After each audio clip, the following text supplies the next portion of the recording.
ಎಲ್ರಿಗೂ ಇವತ್ತಿನ ವಿಶೇಷತೆಗೆ ಎಲ್ರಿಗೂ ಸ್ವಾಗತ. ನಾನು ನಿಮ್ಮ ಚಂದುಗೌಡ. ಇವತ್ತು ನಮ್ಮ ಅಮ್ಮನ್ನ ಊರಿಗೆ ಬಿಡ್ಬೇಕಂತ ಹೇಳ್ಬಿಟ್ಟು ನಾನು ರೆಡಿ ಆಗಿಬಿಟ್ಟು ಗಾಡಿ ಈಚೆ ತಗೊಂಡು ನಮ್ಮ ಅಮ್ಮನ ಕರ್ಕೊಂಡು ನಾನು ಮನೆಯಿಂದ ಹೊರಟೆ. ಹೊರಟು ಊರಿಗಂತೂ ರೀಚ್ ಆದ್ವಿ. ಊರಿಗೆ ಹೋಗಿ ನಮ್ಮ ಅಮ್ಮನ್ನ ಅಲ್ಲಿ ಬಿಟ್ಟು ನಾನು ಇಡ್ಲಿ ಮಾಡಿದ್ರಂತ ಹೇಳ್ಬಿಟ್ಟು ಇಡ್ಲಿ ತಿಳ್ಕೊಂಡು ಮತ್ತೆ ರಿಟರ್ನ್ ನನ್ನ ಶಾಪ್ ಹತ್ರ ಬಂದು ನಾನು ಸ್ವಲ್ಪ ರೆಸಿನ್ ಕೆಲಸ ಇತ್ತು ಅಂತೇಳಿ ರೆಸಿನ್ ಕೆಲಸ ಮುಗಿಸ್ಬಿಟ್ಟು ಶಾಪಿಂದ ನಾನು ಹೊರಟೆ.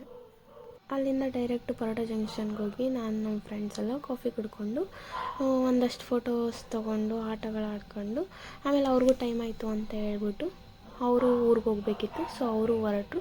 ನಾನು ನಮ್ಮ ಬ್ರೂಚ್ಗೆ ಪೆಡಿಗ್ರಿ ತೊಗೊಂಡು ನಮ್ಮನ್ನು ಮತ್ತೆ ರಿಟರ್ನ್ ಕರ್ಕೊಂಡು ಬರಬೇಕಿತ್ತು ಅಂತೇಳಿ ನಮ್ಮ ದೊಡ್ಡಮ್ಮನ ಮನೆಗೆ ಹೋಗಿ ಅಲ್ಲಿ ವಡೆ ಮಾಡಿದ್ರು ಅಂತೇಳಿ ವಡೆ ತಿಂದ್ಕೊಂಡು ಮತ್ತು ಅಲ್ಲಿಂದ ರಿಟರ್ನ್ ಹೊರಟ್ವಿ.